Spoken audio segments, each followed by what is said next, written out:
अस्सलाम वालेकुम स्टूडेंट्स, कैसे हैं आप लोग? सब ठीक ठाक हैं? अच्छा बेटा, मैं आज आपको बताऊंगा कि आपने एसएफएस प्रोग्राम में जो आपको फॉर्म मिलता है उसको फिल कैसे करना है। उसका कंप्लीट प्रोसीजर मैं आपके साथ आज शेयर करूंगा।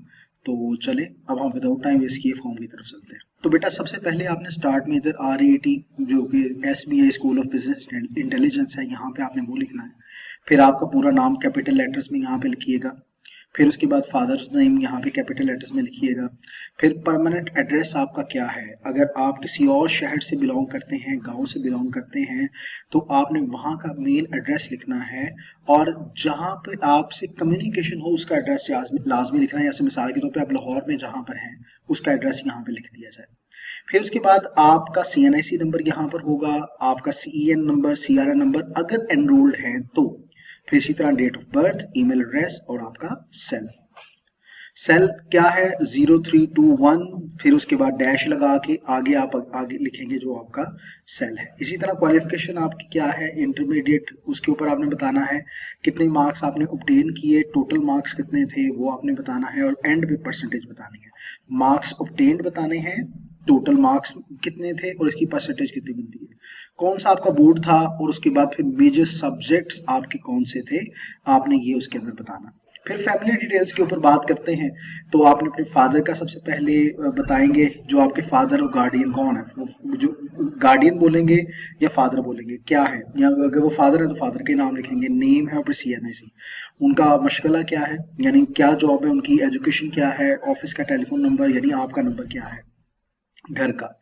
इसी तरह मोबाइल नंबर कौन सा है, नेम ऑफ ऑर्गेनाइजेशन। अगर आपका यहाँ पे ये जरा बात ध्यान में रखिएगा, अगर आपके ऑफिस यानी अगर आपका लैंडलाइन नंबर नहीं है तो फिर आप यहाँ पे मोबाइल नंबर भी लिख सकते हैं, कोई इशू नहीं है। नेम ऑफ ऑर्गेनाइजेशन क्या है, बिजनेस का नेचर क्या है उनकी, आपके वाले साहब की। और फिर उसके बाद उनके बिजनेस का एड्रेस क्या है वो बताएं अगर है तो। डेजिग्नेशन आपने बतानी है कि उनकी डेजिग्नेशन क्या है वहां पे, एज क्या है उनकी और उनकी मंथली इनकम क्या है।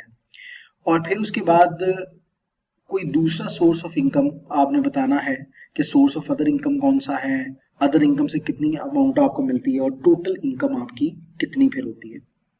और फिर जब हम यहाँ नीचे आते हैं तो इधर आपने बताना होगा अपने सारे घर वालों के बारे में कि आपके कितने भाई हैं, कितनी बहनें हैं, वालिद वालदा, इन सब का नाम भी आप यहाँ पे शो करेंगे। एक और बात जरा समझ लीजिएगा, यहाँ पे जो लिखी हुई है मैं वो आपको बता दूं।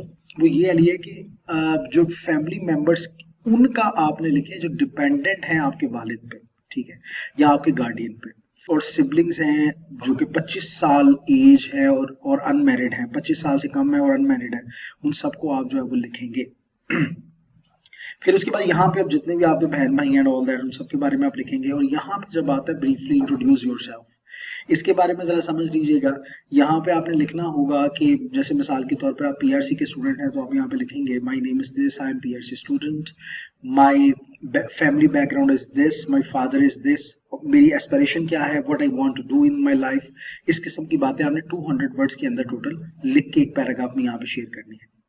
फिर डॉक्यूमेंट्स कौन से अटैच करने हैं आपने, मैं उनके बारे में आपको बताता चलता हूँ। तो बेटा, सबसे पहली बात कि 70% मार्क्स आपके मिनिमम होने चाहिए सेकेंड ईयर में SFS के लिए अप्लाई करने के लिए।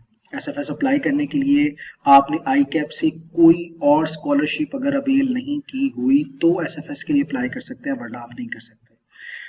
फिर अब जो जो डॉक्यूमेंट्स अटैच करने हैं उनकी बात करते हैं। पेंशन एविडेंस आपके वालिद का या पे स्लिप आपने भेजना है, वालिद मतलब या गार्डियन का।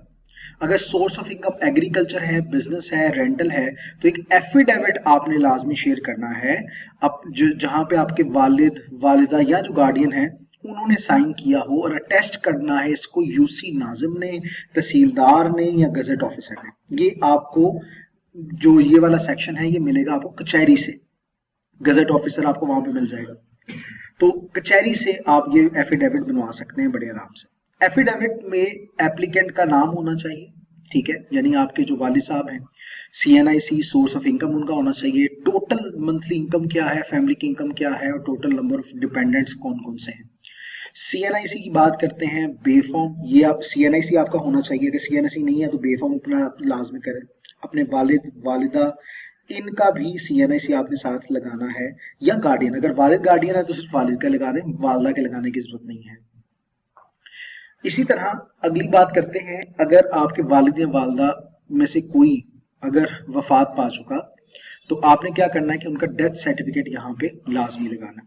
फिर यहाँ पे आपने इसको पढ़ना है कि मैं डिक्लेयर करता हूँ कि जो स्कॉलरशिप फंड जो है वो मैं दूसरी स्कॉलरशिप मैंने कहीं से आई कैप से नहीं ली हुई, सिर्फ मेरे पास यही स्कॉलरशिप है एसएफएस की जो मैं लेने जा रहा हूँ। ये सब कुछ आपने पढ़ के तो फिर यहाँ पे अपना नाम, सीएनआर नंबर, और अगर आपका ये दोनों नहीं है तो फिर सीएनआईसी नंबर यहाँ पे लिख देंगे। एप्लीकेंट यानी अपने आप सिग्नेचर करेंगे और फिर नीचे डेट। अब एक और बात मैं यहाँ पे आपको बताता चलूं बेटा, अगर आपको एसबीआई की तरफ से 50 to 90% डिस्काउंट दिया गया है तो फिर आपके पास ये वाला फॉर्म होगा। आपने इस फॉर्म को फिल करना है। इस वाले फॉर्म के अंदर आपने ये तमाम इंफॉर्मेशन को लिखना है। यानी इसमें ये देख लीजिएगा कि आपकी एनरोलमेंट फी 2500 होगी, रिमेनिंग फी जो है वो आपको सीफेप स्टेज पे यानी आर्टिकल्स के दौरान आपसे ले ली जाएगी।